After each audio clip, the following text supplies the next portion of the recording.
Olá e boas-vindas a mais um mergulho nas nossas análises visuais. Hoje, a nossa jornada intelectual nos leva direto para o coração da filosofia medieval. Nós vamos analisar pensadores simplesmente geniais, caras que atuaram como verdadeiros tradutores intelectuais. Sabe, eles construíram pontes incríveis entre a lógica super precisa dos antigos gregos e a profundidade das escrituras judaicas. No fundo, é uma história fascinante sobre como as ideias viajam, se transformam e, claro, moldam a maneira como a gente compreende o universo inteiro.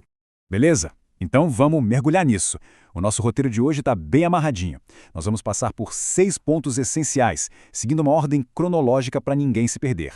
Começando pelas origens da filosofia judaica, depois a tradição da Cabala, o pensamento de Avicebron com o neoplatonismo, o intrigante ilemorfismo universal, a razão e teologia em Maimônides e, para fechar com chave de ouro, a via negativa de Deus. Bom, seção 1, origens da filosofia judaica. Como tudo isso começou, né? O lance aqui é o seguinte, a filosofia judaica não apareceu do nada num passe de mágica. Pelo contrário, ela nasceu e cresceu exatamente graças ao contato intenso com outras culturas e sistemas de pensamento. Olhando para a nossa linha do tempo, tudo começa lá atrás com Fílon, o judeu de Alexandria, que já suava a camisa para tentar conciliar as escrituras com a filosofia grega. Essa evolução vai avançando pelos séculos, passando por os textos místicos do século IX, pela vida de Avicebron, até chegar no rigor quase cirúrgico de Maimônides, lá no final do século XII. É literalmente uma trajetória de séculos de muita síntese intelectual. Chegamos na seção 2, a tradição da Cabala. Vamos dar uma olhadinha no lado mais místico dessa história. É o seguinte, não dá para entender o desenvolvimento desse pensamento todo sem explorar esse lado místico da nossa linha do tempo. Obras super fundamentais como o Yetzira e o famoso Zohar não estavam soltas no mundo. A filosofia cabalística bebeu muito da fonte do neoplatonismo, especialmente da doutrina da emanação e daquela ideia de existirem entes intermediários entre Deus e o nosso mundo material. Foi justamente esse caldeirão de ideias que preparou o terreno perfeito para o nosso primeiro grande pensador de hoje. Vamos a ele então, seção 3, Avicebron e o neoplatonismo. Salomón ibn Gabirol, que ficou conhecido entre os latinos como Avicebron, foi um filósofo espanhol do século XI. Ele virou um canal super importante para fazer as doutrinas neoplatônicas chegarem na tradição mística. E olha agora, o que é realmente interessante aqui é a estrutura da hierarquia do ser que ele propõe. Para Avicebron, no topo absoluto de tudo está Deus, que é totalmente inalcançável pela nossa razão comum, discursiva. Ele só poderia ser apreendido por meio de uma intuição estática, sabe? Um momento de puro êxtase espiritual. E tem um detalhe fascinante. Avicebron pega aquele conceito grego clássico do logos, da razão, e substitui pela vontade divina como sendo a força operante que emana todas as coisas menores. Uma mudança e tanto. Isso nos leva à seção 4, o ilemorfismo universal. Um nome complicado, mas a gente já descomplica.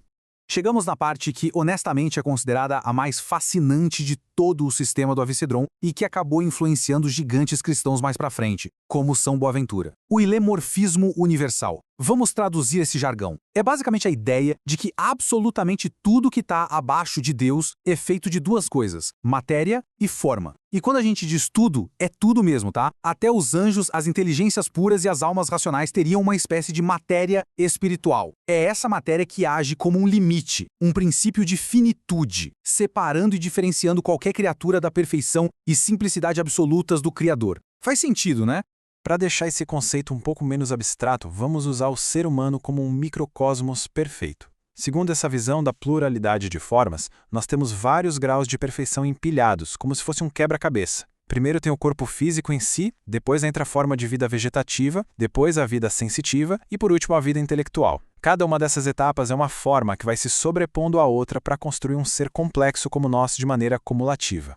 Bom, aqui o palco está armado para o grande contraste filosófico da nossa análise. De um lado, a gente tem a essência do Avicebron, raízes lá em Platão, foco total na vontade divina, emanação mística e no ilemorfismo. Mas do outro lado, a gente vai ver uma mudança radical de rota se aproximando. A gente sai desse misticismo e entra numa lógica racional estrita, agora ancorada não mais em Platão, mas sim em Aristóteles. É uma virada de chave gigantesca.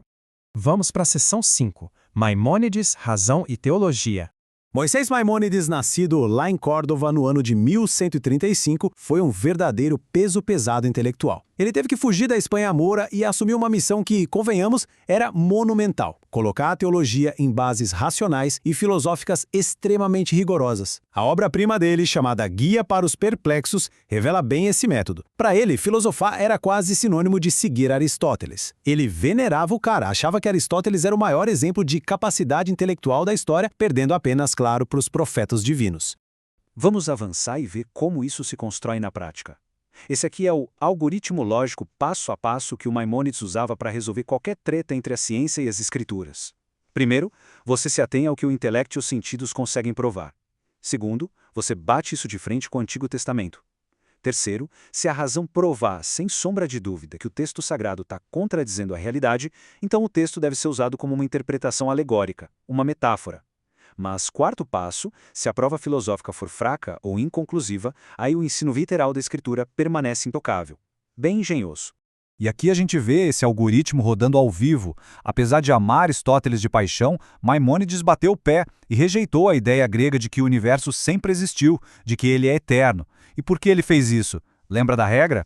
Porque a prova filosófica da eternidade do mundo era inconclusiva. Além do mais, a ideia da criação ex nihilo, ou seja, a criação do nada, é absolutamente vital para a teologia dele, porque só um Deus que criou tudo do absoluto zero tem o poder supremo para pausar as leis da natureza e fazer os milagres que a gente lê nas Escrituras.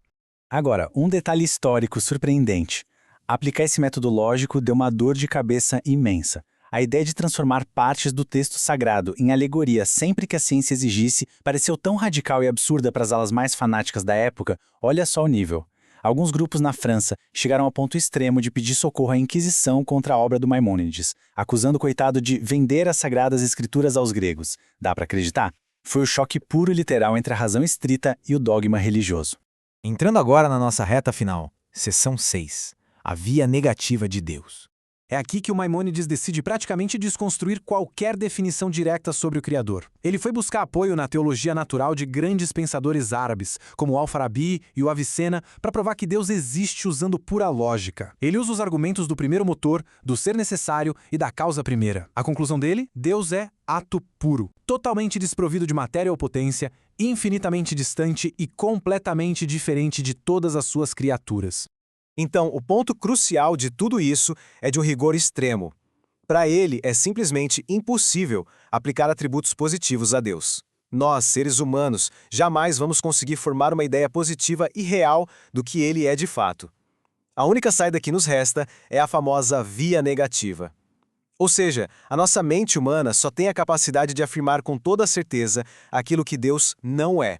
Mas calma, mesmo sem qualidades positivas, as deduções lógicas finais que ele tira dessa base são um show à parte. Ele conclui com certeza matemática que Deus é imutável, que a providência divina atua de verdade sobre os humanos, que a imortalidade do intelecto é um privilégio exclusivo dos justos, e ele também defende com unhas e dentes a nossa vontade livre, negando totalmente aquela ideia de que os astros determinam o nosso destino. Com tudo isso, ele conseguiu construir uma ponte super sólida entre a antiga filosofia grega e a teologia medieval mais ortodoxa. E essa ponte monumental de ideias nos deixa com uma provocação final. Pensa comigo. Esses gigantes intelectuais medievais esticaram a lógica grega até o seu limite absoluto para tentar explicar o divino. Mas, se a maior conclusão racional que se pode ter é que a gente só consegue ter certeza do que algo não é, qual é o momento exato em que o intelecto precisa ceder espaço ao mistério e a fé começa de verdade? É uma reflexão brilhante para se levar para a vida, não acha? Muito obrigado por acompanhar mais essa nossa imersão visual de hoje. Que a busca pelo conhecimento nunca pare. Até a próxima!